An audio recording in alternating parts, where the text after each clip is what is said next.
No one can be certain how many hundreds of billions were stolen.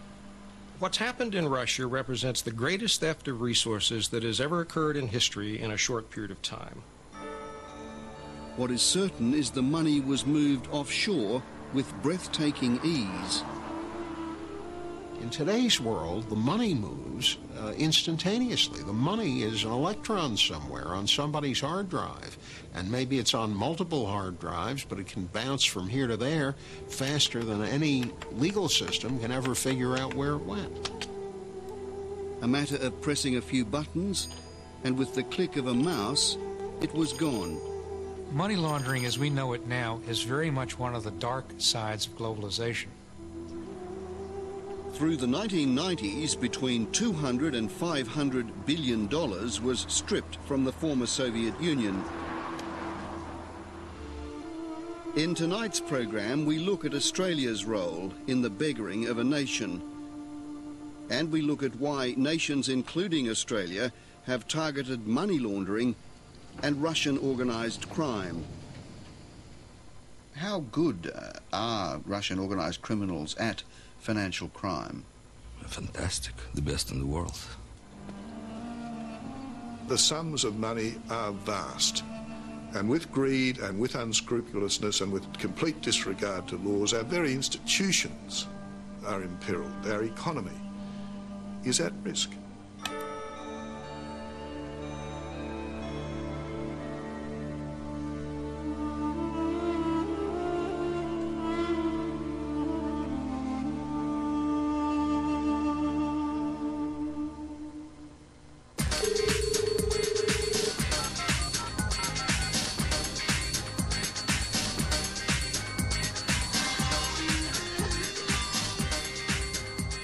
Globalization and electronic banking have forever changed the way we move money.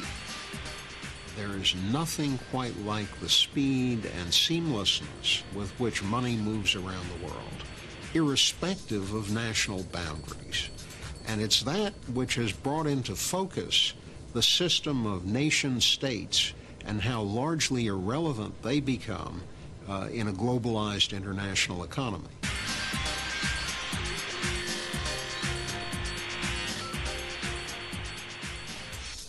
And you can see the big figures here in Europe, North America, and thirdly in Asia. The International Monetary Fund estimates between 2 to 5% of global wealth is being leaked and laundered.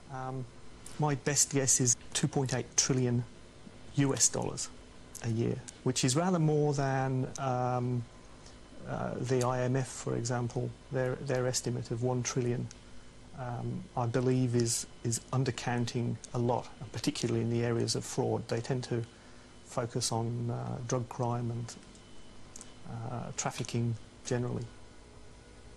And it doesn't really matter in analytical terms whether the correct figure is half a trillion, or $2 trillion a year. The analysis is still the same. It is the biggest loophole in the free market system. Economically, it's really important for us as a country. It's the largest unregulated industry in the world. At least half of the billions to disappear from the old Soviet Union have been tracked to the United States. If you want to ask the question of why some countries haven't developed, the answer is that the capital that could have allowed the development has just been pulled out of the country to be used somewhere else.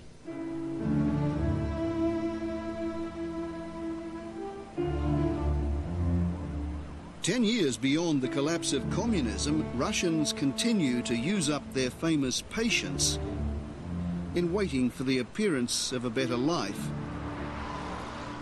Well, if you take Russia as a case model, capital flight has far exceeded foreign investment, and so we've seen an implosion in Russian society, where the country is actually a poorer society than it was under communism, and communism has given way to a kind of corruptionism.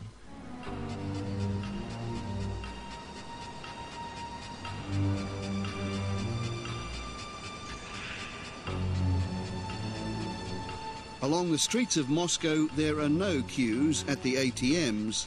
The banks, seemingly on every corner, are empty, while the money changers on every other corner are full. And every Russian, it seems, tells the same story. Much of the money lost has been lost from the pockets of ordinary people. I don't trust the banks, because I lost all my money when the banking structure collapsed, and I'm scared. Well, first of all, I don't believe in them because I've lost all my money. And secondly, when I put another sum into a private bank, I lost that too. Honestly speaking, I don't believe in anything now. Except perhaps the US dollar. The collapse of Russian banks and the ruble has made the currency of preference the greenback. Russians have as much as 70 billion US dollars circulating in cash. As I saw for myself when I went shopping, rubles are used for official purchases, but your savings are kept in dollars. And how much is that a jar? $150. Oh, 150.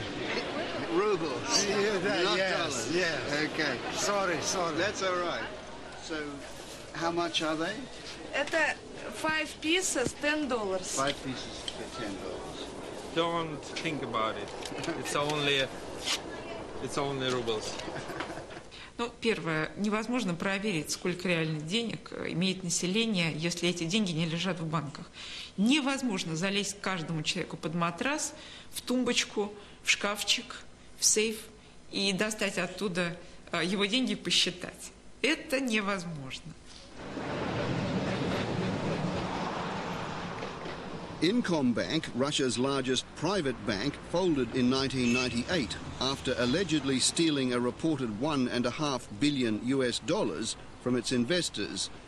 Emanuel Zeltzer had worked for them in 1993.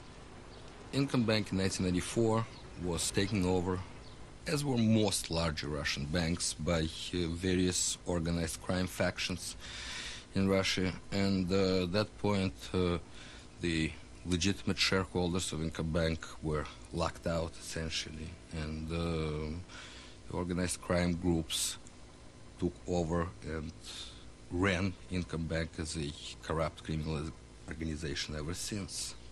Governmental officials are involved in this kind of business. And another bank employee from another collapsed bank believes government officials were complicit in the looting of his bank. I think the money was divided between the owners, bank owners, and the people who stand behind them, and some maybe officials who was in charge for banking system of Russian Federation. What's happened in Russia's society is that the assets of the society have come to be controlled by a very, very few people. I mean, we have this great, huge landmass with this enormous wealth looking more and more like the tiny Central American states where 7 or 8 families once controlled. The privatization of Russia's massive resources sector advanced huge opportunities for corruption. Assets were sold down and profits shipped offshore. Another source of plunder was money coming in. The Federal Reserve in the early 90s told the major New York money center banks, guys, you have a responsibility to get in there and help them become capitalists. You're going to show them the way. When Russia changed from command economy to a free market, new private banks went up overnight, well before legislation could be put in place to regulate them. The notion that bank in Russia means the same thing it means somewhere else. The notion that you might have, out of the blue, out of this communist period, a government system that effectively regulates the bank.